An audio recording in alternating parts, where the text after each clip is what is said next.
Morning friends, how are you? Welcome to my YouTube channel English Notes, and today I am explaining Never Lose Hope Lesson 14. चलिए शुरू करते हैं friends. Anmol was a 10 years old boy. यानी कि अनमोल जो था वो 10 साल का लड़का था. He was very good at sports. वो स्पोर्ट्स में खेल कूद में बहुत ही अच्छा था. He had won many races in his school. उसने अपने स्कूल में बहुत सारी जो दौड़ प्रतियोगिता थी वो जीती थी. Once he was selected as a racer to represent his school in an inter school sports competition. एक बार उसको अपने स्कूल में इंटर स्कूल खेल प्रतियोगिता में चुना गया.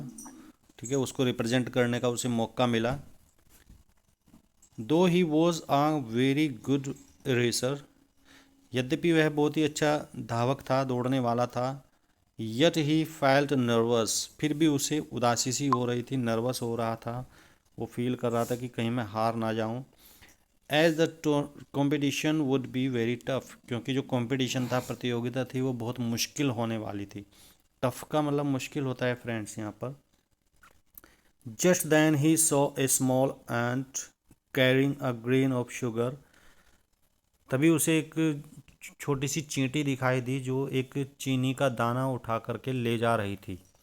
It was trying to climb the wall but it repeatedly failed. ये कोशिश कर रही थी दीवार पर चढ़ने की. रिपीटेडली का मतलब होता है बार बार फेल हो रही थी, लेकिन वो बार बार फेल हो रही थी. It kept on trying and finally it succeeded in reaching it's destination. इसने कोशिश करना जारी रखा. कैप्ट ऑन का मतलब होता है जारी रखना. ठीक है, कोशिश करना जारी रखा और फाइनली अंत में क्या हुआ कि वो अपने उद्देश्य में कामयाब हो गई. यानी कि जहाँ पर उसे पहुँचना था, लक्ष्य पर पहुँचने के लिए वो कामयाब हो गई. अब क्या होता है फ्रेंड्स, ऐसी स्टोरी सुन करके, ये मोटिवेशनल स्टोरी कह सकते हैं इसको. वो मोटिवेट हो जाता है व्यक्ति काम करने के लिए. जिस काम में वो नर्वस फील कर रहा है या उसे लग रहा है कि ये काम तुमसे नहीं हो पाएगा, तो ऐसे काम को करने के लिए वो तैयार हो जाता है, तो मोटिवेट हो जाता है. तो looking at the ant, Anmol thought that if a small creature like an ant did not give up hope and reached it's destination.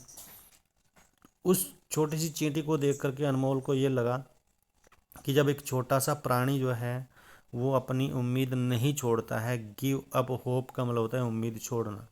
वो अपनी उम्मीद नहीं छोड़ता है और अपने जो डेस्टिनेशन है, अपना जो लक्ष्य है, वहाँ तक पहुँच जाता है. Why should he give up. तो उसे क्यों छोड़ना चाहिए, क्यों हार माननी चाहिए उसे.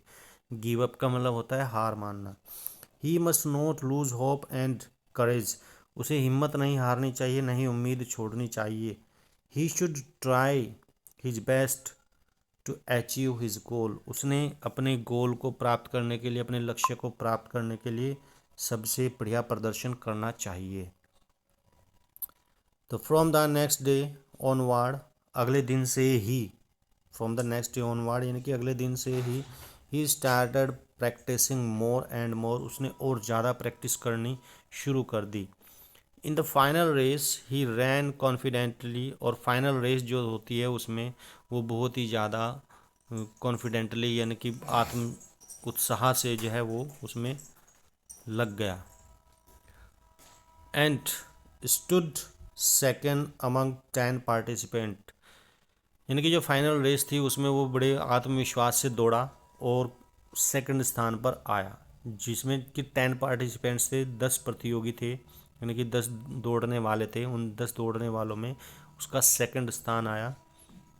Next day in the morning assembly. अगले दिन सुबह ही जो प्रार्थना होती है, प्रार्थना सभा होती है, मॉर्निंग असेंबली बोलते हैं प्रार्थना सभा को.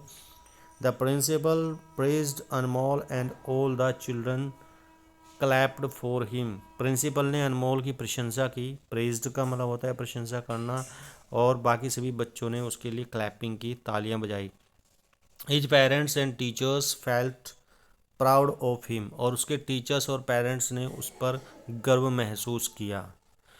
तो फाइनली ये चैप्टर यहाँ पर फिनिश हो जाता है। बहुत छोटा चैप्टर था फ्रेंड्स।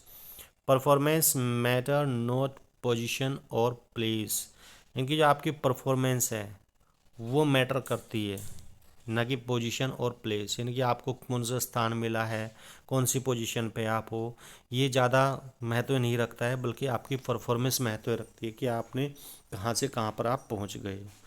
चलिए फ्रेंड्स, ये चैप्टर यहाँ पर समाप्त होता है। Thank you very much. Channel को सब्सक्राइब करें और वीडियो को जितना हो सके शेयर करें। Thank you.